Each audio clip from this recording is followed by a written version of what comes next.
So hello everyone and welcome back to YouTube channel of law prep tutorial. So अपनी जो GK master stroke series चल रही है उसका पार्ट 4 आज स्टार्ट करते हैं। पार्ट 1, 2, 3 को डेफिनेटली एक बार अच्छे से देखिएगा, उसके बहुत अच्छे लेवल के अपन ने वहाँ पे एमसीक्यू डिस्कस करे। क्लियर? तो चलिए नेक्स्ट पार्ट स्टार्ट करते हैं। तो यहाँ पे फर्स्ट टॉपिक अपना रहेगा आरबीआई डिजिटल करेंसी। आप सभी जानते हैं जैसे आरबीआई ने अभी सीबीडीसी लॉन्च किया था। क्लियर? तो उसके बारे में अपन थोड़ी सी बात करते हैं, फिर इससे रिलेटेड इंपॉर्टेंट एमसीक्यू देखेंगे। RBI has launched pilot for digital rupee in the wholesale in November 2022 and in the retail segment in December 2022. Clear? How does it work? Similar to checking the bank balance, one can check the balance in the wallet. जैसे normal अपन bank balance check करते हैं, CBDC जो अपन use करेंगे उसके अंदर normally अपन अपने wallet के अंदर चेक कर सकते हैं डिजिटली कि क्या बैलेंस है। क्लियर? तो यहाँ पे आपको सारी इन्फॉर्मेशन गिवन है, ये आप रीड आउट कर सकते हैं। यहाँ पे बता रखा है कौन सी कंट्री थी फर्स्ट टाइम जिन्होंने डिजिटल करेंसी लॉन्च करा था, उस सारी इन्फॉर्मेशन आपको यहाँ पे गिवन है। आरबीआई के बारे में गिवन है कि आरबीआई के गवर्नर कौन है। आरबीआई के गवर्नर कौन है? शक्तिकांत दास जी। कहाँ पे आरबीआई का फाउंडेशन हुआ था? 1 अप्रैल 1935 में कोलकाता के अंदर। इसका हेडक्वार्टर कहाँ पे है? मुंबई के अंदर है। क्लियर? तो ये सारी इन्फॉर्मेशन आप पीडीएफ के थ्रू रीड कर सकते हैं। क्वेश्चंस के ऊपर फोकस करते हैं अपन। What type of CBDC is the RBI planning to introduce? So RBI कौन से टाइप का CBDC प्लान कर रहा है इंट्रोड्यूस करने के लिए? तो अभी अपन ने देखा था रिटेल एंड होलसेल सेगमेंट के अंदर कर रहा है। तो option number A and option number B both will be our right answer. Clear? So in this question option number C will be correct, both A and B. Next question देखते हैं।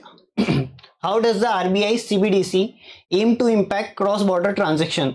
सो RBI जो digital currency ला रहा है उससे क्या impact आएगा cross border transaction के ऊपर, ये पूछा है। इंक्रीज हो जाएगी ट्रांजैक्शन कॉस्ट, एलिमिनेट हो जाएगी नीड फॉर करेंसी एक्सचेंज। क्या आंसर होगा इसका? ऑप्शन नंबर बी इसका सही आंसर होगा, simplify and speed up the process. CBDC के थ्रू जो प्रोसेस है वो सिंप्लीफाई हो जाएगा और स्पीड अप हो जाएगा। Clear? So option number B will be our right answer. Next question है, as of 2023 which feature distinguishes RBI CBDC from cryptocurrencies like Bitcoin? तो जो बिटकॉइन है उससे क्या डिस्टिंग्विश करता है, जो अपनी सीबीडीसी उसको कैसे डिस्टिंग्विश करते हैं अपन बिटकॉइन के थ्रू? तो आंसर क्या हो जाएगा इसका? Option number C, backed by the central currency. जो अपना सीबीडीसी है वो सेंट्रल गवर्नमेंट के थ्रू बैक्ड अप है, बाकी जो बिटकॉइन होते हैं ये किसी से बैक्ड नहीं होते। क्लियर? नेक्स्ट क्वेश्चन देखते हैं। What technology underpins the RBI's central bank digital currency?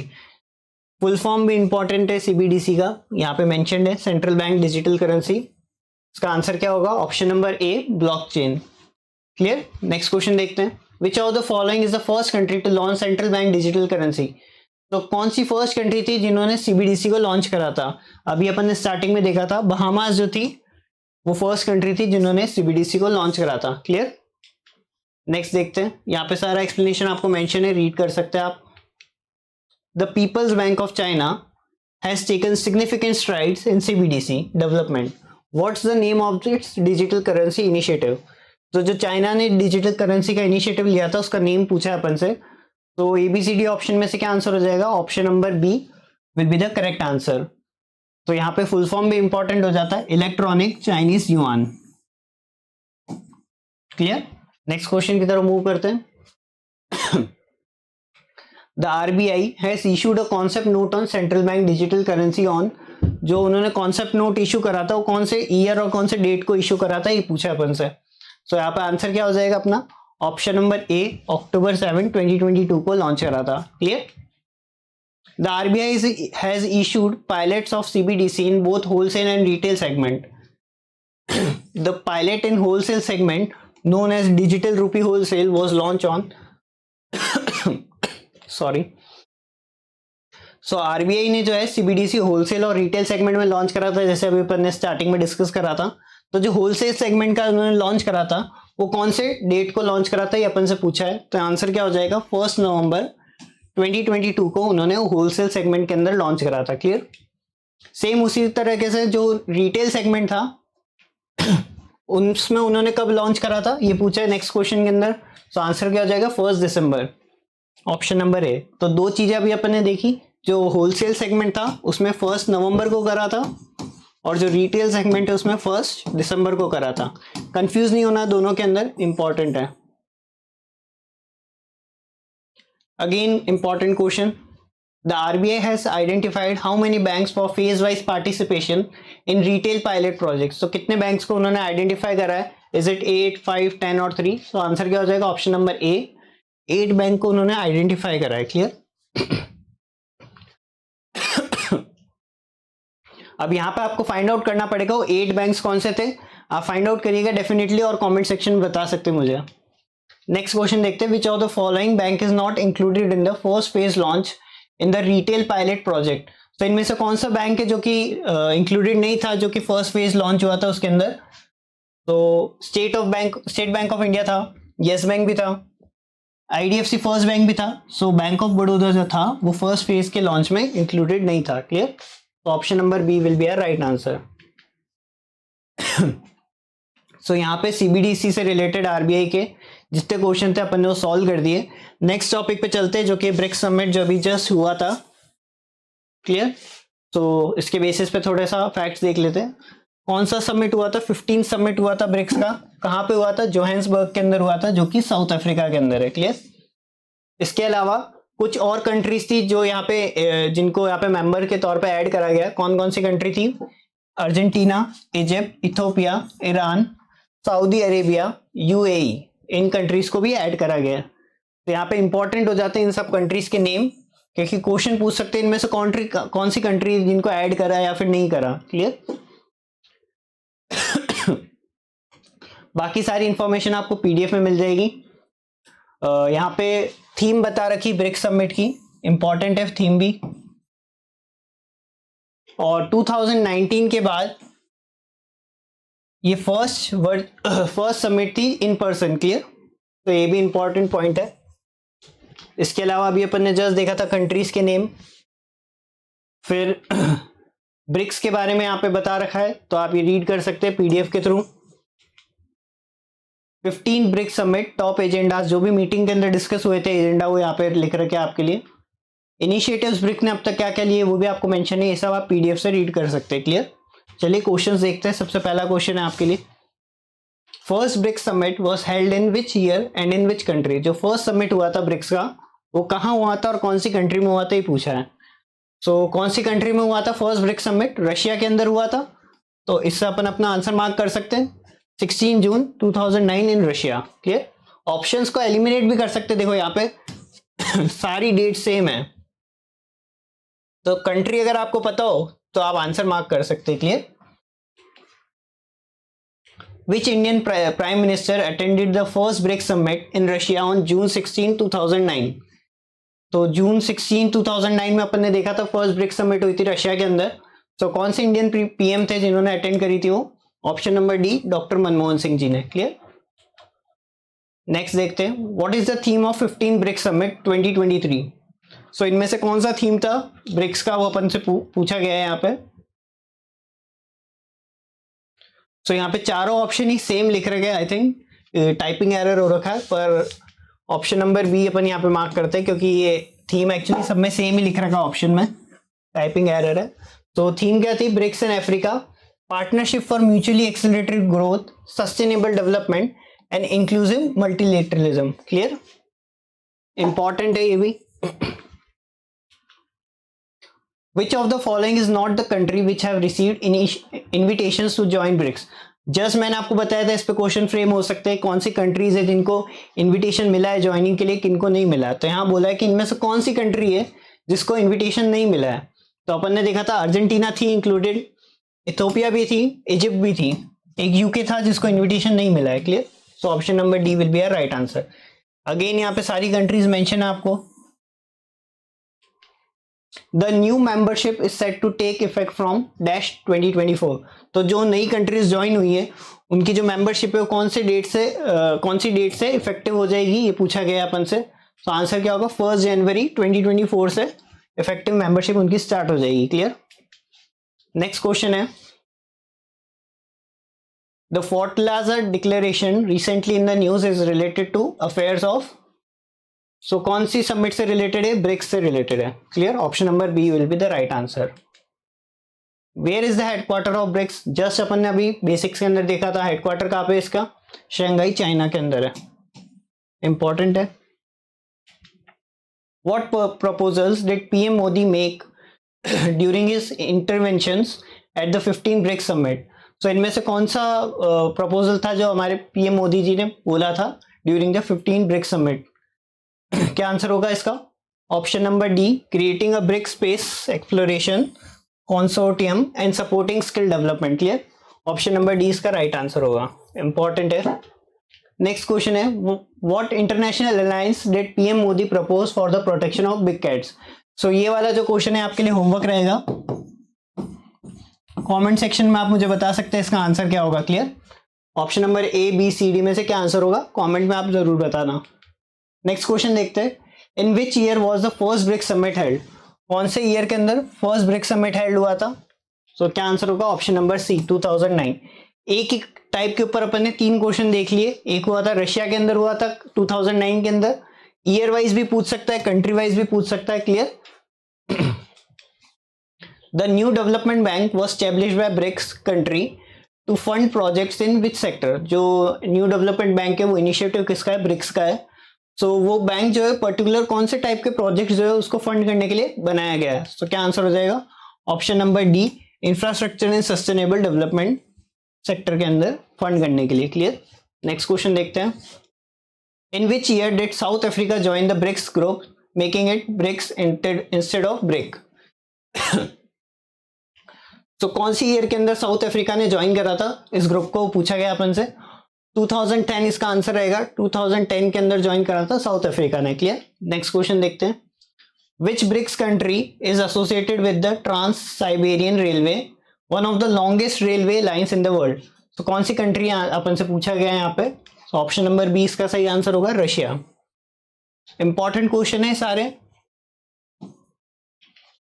Which country, BRICS country is known for its Rainbow Nation nickname due to its diverse population? So कौन सी कंट्री को अपन rainbow nation के name से भी जाना जाता है? क्योंकि वहां पे डाइवर्स पॉपुलेशन है, इस कारण उसका नेम रेनबो नेशन है। तो कौन सी कंट्री वो? Option number D, south Africa. South Africa ने कब ज्वाइन करा ब्रिक्स को? जस्ट अपन ने अभी जस्ट देखा था 2010 के अंदर। सो यहाँ पे ब्रिक्स समिट से रिलेटेड जितने भी इंपॉर्टेंट क्वेश्चन हो सकते थे वो अपन ने डिस्कस करे हैं। नेक्स्ट टॉपिक अपना रहेगा इंडिया मालदीव्स रिलेशन। अभी जस्ट जैसे इंडिया कनाडा रिलेशंस चल रहे हैं वैसे इंडिया मालदीव्स रिलेशन भी थोड़े से पॉलिटिकली टेंशन में चल रहे हैं। सो उससे रिलेटेड अपन क्वेश्चन चेक करेंगे क्या आ सकते हैं। पहली बात तो ये न्यूज के अंदर क्यों है,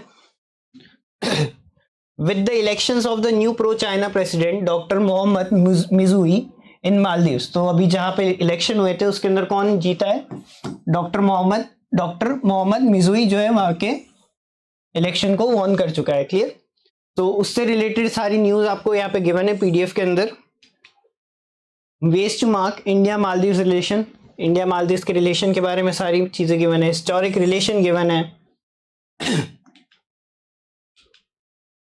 different operations in Maldives, India ने जितने भी ऑपरेशन किए मालदीव्स के अंदर वो सारी इंफॉर्मेशन भी आपको यहाँ पे मेंशन है। सो पीडीएफ के थ्रू आप इसको रीड कर सकते हैं। क्लियर, चलिए फर्स्ट क्वेश्चन का आंसर बताइए। Which channel separates India Minicoy part of Lakshadweep islands from that of Maldives? तो कौन सा चैनल है जो कि सेपरेट करता है Indian Minicoy from that of Maldives? तो इसका आंसर क्या हो जाएगा? 8 डिग्री चैनल जो है वो सेपरेट करता है। Clear, option number A will be a right answer. Next question देखते हैं, which of the following pairs of islands is separated from each other by the 10 degree channel? So कौन से 2 pair है आइलैंड के जो कि 10 डिग्री चैनल के through separated है? सो आंसर क्या हो जाएगा? ऑप्शन नंबर ए इसका सही आंसर होगा। अंडमान निकोबार जो है वो पेयर ऑफ आइलैंड्स है जो कि सेपरेटेड है from each other by the 10 degree channel. Clear, important question है, इससे प्रीवियस वाला भी बहुत इंपॉर्टेंट क्वेश्चन था। नेक्स्ट क्वेश्चन देखते हैं, China funded and build various project in Maldives including the development of ports, airports, bridges and other critical infrastructure as a part of which initiative? अब China ने बहुत सारे प्रोजेक्ट जो है मालदीव्स के अंदर बिल्ड करे, तो कौन से इनिशिएटिव के अंदर बिल्ड करे ये पूछा गया अपन से, उस इनिशिएटिव का नेम पूछा है। सो यहाँ पे क्या आंसर हो जाएगा option number D, strings of pearls initiative जो है उसके अंदर चाइना ने मालदीव्स के अंदर बहुत सारे प्रोजेक्ट्स जो है डेवलप करे। Clear. Under operation Cactus the Indian arm forces have helped the government of Maldives in the neutralisation of the coup attempt. Operation Cactus वो अकर्ड इन विच ईयर? यहाँ पे ऑपरेशन कैक्टस कब हुआ था ये पूछा अपन से। सो क्या आंसर होगा ऑप्शन नंबर ए, 1988 के अंदर ऑपरेशन कैक्टस हुआ था। सिर्फ इतना याद कर लो, operation direct year find out करना है। Clear. Under operation Neer India supply drinking water. So यहाँ पे ये भी क्वेश्चन बन सकता है कि कौन से ऑपरेशन के अंडर जो है इंडिया ने सप्लाई करा था drinking water to Maldives. So operation Neer के अंडर किया था। सो यहाँ पे क्वेश्चन क्या पुटअप हुआ है कि ऑपरेशन नीर जो है वो कब हुआ था। तो इसका आंसर क्या होगा option number C, 2014। Great Malay Connectivity Project will consist of a 6.74 kilometer long bridge and causeway link between Malay and nearby islands of Willingly, Gulifahu and Thilafushi. It will use renewable energy. The project is funded by a grant of USD 100 million. तीनों islands के name important है, question आ सकता है direct. कितने USD million का grant मिला था and line of credit कितने की मिली थी? 400 मिलियन की मिली थी। और कौन सी कंट्री से मिली थी ये पूछा गया अपन से। सो यहाँ पे किलोमीटर लॉन्ग कितना था वो ब्रिज, वो भी इंपॉर्टेंट। तो एक ही क्वेश्चन के अंदर कितने सारे इंपॉर्टेंट पॉइंट है आप देख सकते हैं। तो इसको प्रोजेक्ट को फंड किसने किया था? इंडिया ने करा था। Clear.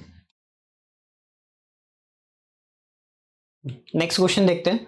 Which of the following is the exercise between India and Maldives. So इनमें से जो एक्सरसाइज गिवन है अपन को, इसमें से फाइंड आउट करके बताना है कि इंडिया और मालदीव्स के बीच में कौन सी एक्सरसाइज होती है। सो इंडिया एंड मालदीव्स के बीच में Ukraine, option number D will be the correct answer. Clear. So बाकी जो अपन को एक्सरसाइज गिवन है अल नगा, एक्सरसाइज इंद्रधनुष, उनकी कंट्रीज भी गिवन है कि किसके साथ होती है। Clear.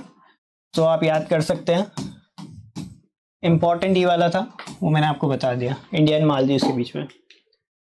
Who won the presidential election in Maldives in September ousting Ibrahim Solih in a run off after promising to remove a small Indian military presence of some 75 personnel.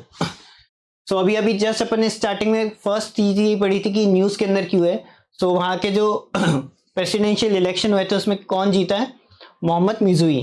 Clear. So option number A will be the correct answer. As part of which operation the Indian Air Force airlifted 6.2 tons, important हो जाता है facts, of critical medications and hospital supplies to the Maldives at the request of Maldivian government in April. So कौन सा operation था जिसके under 6.2 tons of medical aid अपन ने provide करा था मालदीव्स को? Operation C will be the option C will be the right answer, operation Sanjeevani. Clear. Next question देखते हैं। India and the Maldives signed a treaty defining maritime boundaries in. So कौन से year के अंदर उन्होंने इंडिया और मालदीव्स ने साइन करा था ट्रीटी जो कि मैरीटाइम बाउंड्रीज को डिफाइन करती है? तो क्या आंसर हो जाएगा ऑप्शन नंबर ए, 1976 के अंदर उन्होंने ये डील साइन करी थी। क्लियर। तो लास्ट वीडियो के अंदर कुछ जनों ने बोला था कि सेंट्रल एंड स्टेट गवर्नमेंट की स्कीम को भी डिस्कस करना है। सो यहाँ पे अपन सेंट्रल गवर्नमेंट की स्कीम जो है पीएम विश्वकर्मा योजना, उसको डिस्कस करेंगे। उससे रिलेटेड जो इंपॉर्टेंट क्वेश्चन है वो यहाँ पे देखते हैं। क्लियर। सो रिसेंटली प्रधानमंत्री मोदी जी ने विश्वकर्मा स्कीम को लॉन्च करा था। क्लियर। सो यहाँ पे स्कीम के बारे में बता रखा है 18 प्रोफेशन है जिसके अंदर ये स्कीम एप्लीकेबल होगी। सेंट्रल सेक्टर स्कीम है, इंपॉर्टेंट हो जाता है। यहाँ पे कौन सी मिनिस्ट्री के अंडर में आती है ये भी इंपॉर्टेंट हो जाता है। उसके अलावा बाकी सारी इंफॉर्मेशन आप पीडीएफ के थ्रू रीड कर सकते हैं। मैंने भी बताया 18 ट्रेडिशनल ट्रेड्स है उसको रिकॉग्नाइज करा गया इसके अंडर, इस स्कीम के अंदर। क्लियर। ऑब्जेक्टिव क्या है स्कीम का भी मेंशन है, सिग्निफिकेंस भी मेंशन है। क्लियर।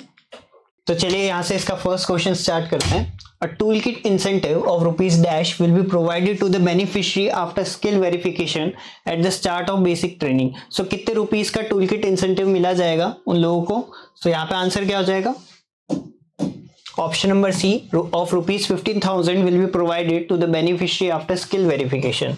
क्लियर। नेक्स्ट क्वेश्चन देखते हैं। The total quantum of loan assistance would be rupees dash. So total जो लोन का असिस्टेंस दिया जाएगा वो कितने रुपीस का है, wherein the beneficiary can avail the first loan up to rupees dash and the second loan treasury up to rupees dash. So total loan कितना दिया जाएगा, उसमें से फर्स्ट ट्रेशरी के अंदर फर्स्ट लोन जो है उसके अंदर कितना अमाउंट होगा और सेकंड के अंदर कितना अमाउंट होगा, ये पूछा गया अपन से। सो एक ही क्वेश्चन के अंदर 3 क्वेश्चंस फ्रेम हो गए, तो सेकंड का भी पता पड़ जाएगा अपन को, फर्स्ट का भी पता पड़ जाएगा लोन अमाउंट का, एंड टोटल लोन अमाउंट कितना है वो भी पता पड़ जाएगा। सो इसका आंसर क्या होगा, option number A rupees 3 lakh का टोटल असिस्टेंस होगा, उसमें से फर्स्ट 1 लाख जो है वो फर्स्ट लोन के अंदर दिया जाएगा एंड 2 लाख जो है सेकंड लोन के अंदर दिया जाएगा। सो 1 lakh 2 lakh and total will be 3 lakh. Clear. Next question देखते हैं। The second loan tranche will be available to skilled beneficiaries who maintain a standard loan account and have adopted digital transaction in their business or have undergone dash। तो जो second loan का जो दिया जाएगा वो सिर्फ उन्हीं लोगों को दिया जाएगा who have adopted digital transaction in their business or have undergone, कौन सी ट्रेनिंग उन्होंने करी भी होगी तभी उनको दिया जाएगा। सो ऑप्शन नंबर बी, जिन्होंने एडवांस स्किल ट्रेनिंग करी होगी सिर्फ उन्हीं को दिया जाएगा यहाँ पे second loan. Clear. There will be a dash verification and approval process for the registration of beneficiaries under प्रधानमंत्री विश्वकर्मा योजना। सो कितने टीयर का वेरिफिकेशन प्रोसेस होगा इसके अंदर, so option number C will be the right answer. 3 tier का verification process होगा Vishwakarma PM Vishwakarma Yojana के अंदर। Clear. 3 tier. PM Vishwakarma will be initially implemented for dash years up to dash। So कितने ईयर के लिए इंप्लीमेंट करी गई, सो और कितने ईयर तक रन करेगी अपन को फाइंड आउट करके बताना है। सो ये कितने ईयर के लिए इंप्लीमेंट करी गई, 5 ईयर्स के लिए करी गई, जो कि रन करेगी 2023 से लेकर 2028 तक। क्लियर। नेक्स्ट क्वेश्चन देखते हैं। The beneficiary should have undergone skill verification and successfully completed dash to be eligible to avail first tranche of credit support of up to rupees 1 lakh under the scheme. जैसे second loan के लिए अपन ने देखा था advance skill training होनी चाहिए, वैसे first loan को अवेल करने के लिए क्या होना चाहिए, बेसिक स्किल ट्रेनिंग होनी चाहिए। क्लियर। सो 2 इंपॉर्टेंट क्वेश्चन देखे थे, एक ही चीज से रिलेटेड है। Sorry, the advance skill will be aimed at deepening dash so that the Vishwakarmas may feel confident enough to expand into the enterprise for self employment. तो जो एडवांस ट्रेनिंग है वो किसके ऊपर एम करी गई, कौन सी नॉलेज के ऊपर एम करा गया है, उसको एम करा गया एंटरप्रेन्योरियल नॉलेज के ऊपर। क्लियर। एंटरप्रेन्योरियल नॉलेज के ऊपर। सो अगर वो अच्छी होगी तो उनको कॉन्फिडेंस आएगा to expand an enterprise for self employment, तो खुद से अपनी एक एंटरप्राइज स्टार्ट कर पाएंगे। The existing training infrastructure with the MSDE including dash shall be optimally leveraged for conducting basic and advanced skill training। सो इनमें से ऑप्शन नंबर ABCD में से क्या आंसर हो जाएगा अपना, ऑप्शन नंबर डी प्रधानमंत्री कौशल केंद्र other centres ITIs industry clusters. तो ये सारी चीजें की जाएगी। क्लियर। इंक्लूड की जाएगी MSDE के अंदर। नेक्स्ट देखते हैं। अमाउंट ऑफ रुपीज डैश पर eligible digital transaction up to a maximum of 100 eligible transaction monthly will be credited to the beneficiary's account in DBT mode through Aadhaar payment bridge system। so कितना amount दिया जाएगा, ₹1। Clear. An amount of ₹1 पर eligible digital transaction. सो यहाँ पे आप मुझे comment section में बताएंगे DBT का फुल फॉर्म क्या है।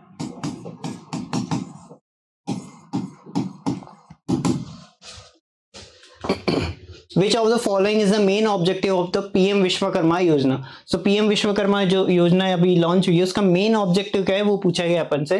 To provide financial assistance to artisans and craftman to upgrade their skills and set up businesses, to promote the use of modern technology innovation and traditional skills, to create employment opportunity for artisans and craftman, या फिर all of the above. तो इसका answer क्या होगा, all of the above होगा। ये तीनों चीजें ही ऑब्जेक्टिव है PM विश्वकर्मा योजना का। Clear. Which of the following trades is not covered by the PM Vishwakarma योजना। अपन ने देखा था स्टार्टिंग में टोटल ट्रेड्स कितने इंक्लूडेड है इसके अंदर, 18 ट्रेड्स। अब यहाँ पे पूछा गया इनमें से कौन सा ट्रेड है जो कि इन 80 ट्रेड्स के अंदर मेंशन नहीं है, वो अपन को बताना है। सो यहाँ पे ऑप्शन नंबर डी अपना सही आंसर हो जाएगा। टोटल 18 ट्रेड्स जो इंक्लूडेड उनकी लिस्ट आपको यहाँ पे गिवन है। सो इसके अलावा टीचिंग जो इसके अंदर नहीं है, सो ये इंक्लूडेड नहीं है। तो ऑप्शन आ सकता है इंक्लूडेड का भी आ सकता है, एक्सक्लूडेड का भी आ सकता है। Who is eligible to apply for PM Vishwakarma scheme, तो कौन पर्सन है जो कि एलिजिबल होगा अप्लाई करने के लिए पीएम विश्वकर्मा स्कीम के अंदर। Indian artisan engage in 18 identified traditional trades, Indian artisan जो कि अभी अपन ने 18 ट्रेड्स देखे उसके अंदर अगर वो कोई काम करता होगा तो वो एलिजिबल है। Any Indian citizen who is member of schedule caste and schedule tribe, कोई भी इंडियन सिटीजन जो कि एसटी और एसटी का मेंबर है। Any Indian citizen who has an annual income of less than 5 lakh, किसी भी इंडियन की जिसकी इनकम आय जो है 5 लाख से कम है, क्या वो एलिजिबल है अप्लाई करने के लिए, या फिर ऑल ऑफ द अबव। तो आंसर क्या होगा, option number A, Indian artisan engage in 18 identified traditional trades. जो 18 ट्रेड अपन ने स्टार्टिंग में देखे थे उसके अंदर से कोई पर्सन अगर कोई काम कर रहा है तो वो यहाँ पे एलिजिबल है अप्लाई करने के लिए। What is the concessional interest rate for collateral free credit support under the PM Vishwakarma scheme. So interest rate जो है यहाँ पे क्या है अपन को पूछा गया है, option number 5, option number C 5% इसका करेक्ट आंसर होगा। क्लियर। नेक्स्ट है which ministry is the nodal ministry responsible for the PM Vishwakarma scheme. So PM Vishwakarma scheme जो सेंट्रल स्कीम है इसकी नोडल मिनिस्ट्री कौन सी है रिस्पॉन्सिबल, वो पूछा गया है। So ministry of micro small and medium enterprises, MSME। Clear. So यहाँ पे सारे इंपॉर्टेंट क्वेश्चन विश्वकर्मा स्कीम से रिलेटेड फिनिश होते हैं। सो 4 टॉपिक अपन ने आज करे विश्वकर्मा स्कीम से रिलेटेड, इंडिया मालदीव रिलेशन देखे थे, उसके अलावा सारे टॉपिक अपन ने कवर कर लिए जो भी थे इसके अंदर। क्लियर। सो यहाँ पे अपने चारों टॉपिक फिनिश हो गए। पीएम विश्वकर्मा स्कीम से रिलेटेड जितने क्वेश्चन थे वो भी अपन ने सॉल्व कर लिए। सो आप मुझे कमेंट सेक्शन बता सकते हैं इनके अलावा क्या इंक्लूड करना है टॉपिक्स के अंदर। लास्ट टाइम किसी ने मुझे बताया था सेंटर की स्कीम ऐड करनी है, तो इसलिए मैंने ये पीएम विश्वकर्मा स्कीम ऐड करी थी। तो आप मुझे बता सकते हैं इसके अलावा क्या ऐड करना है।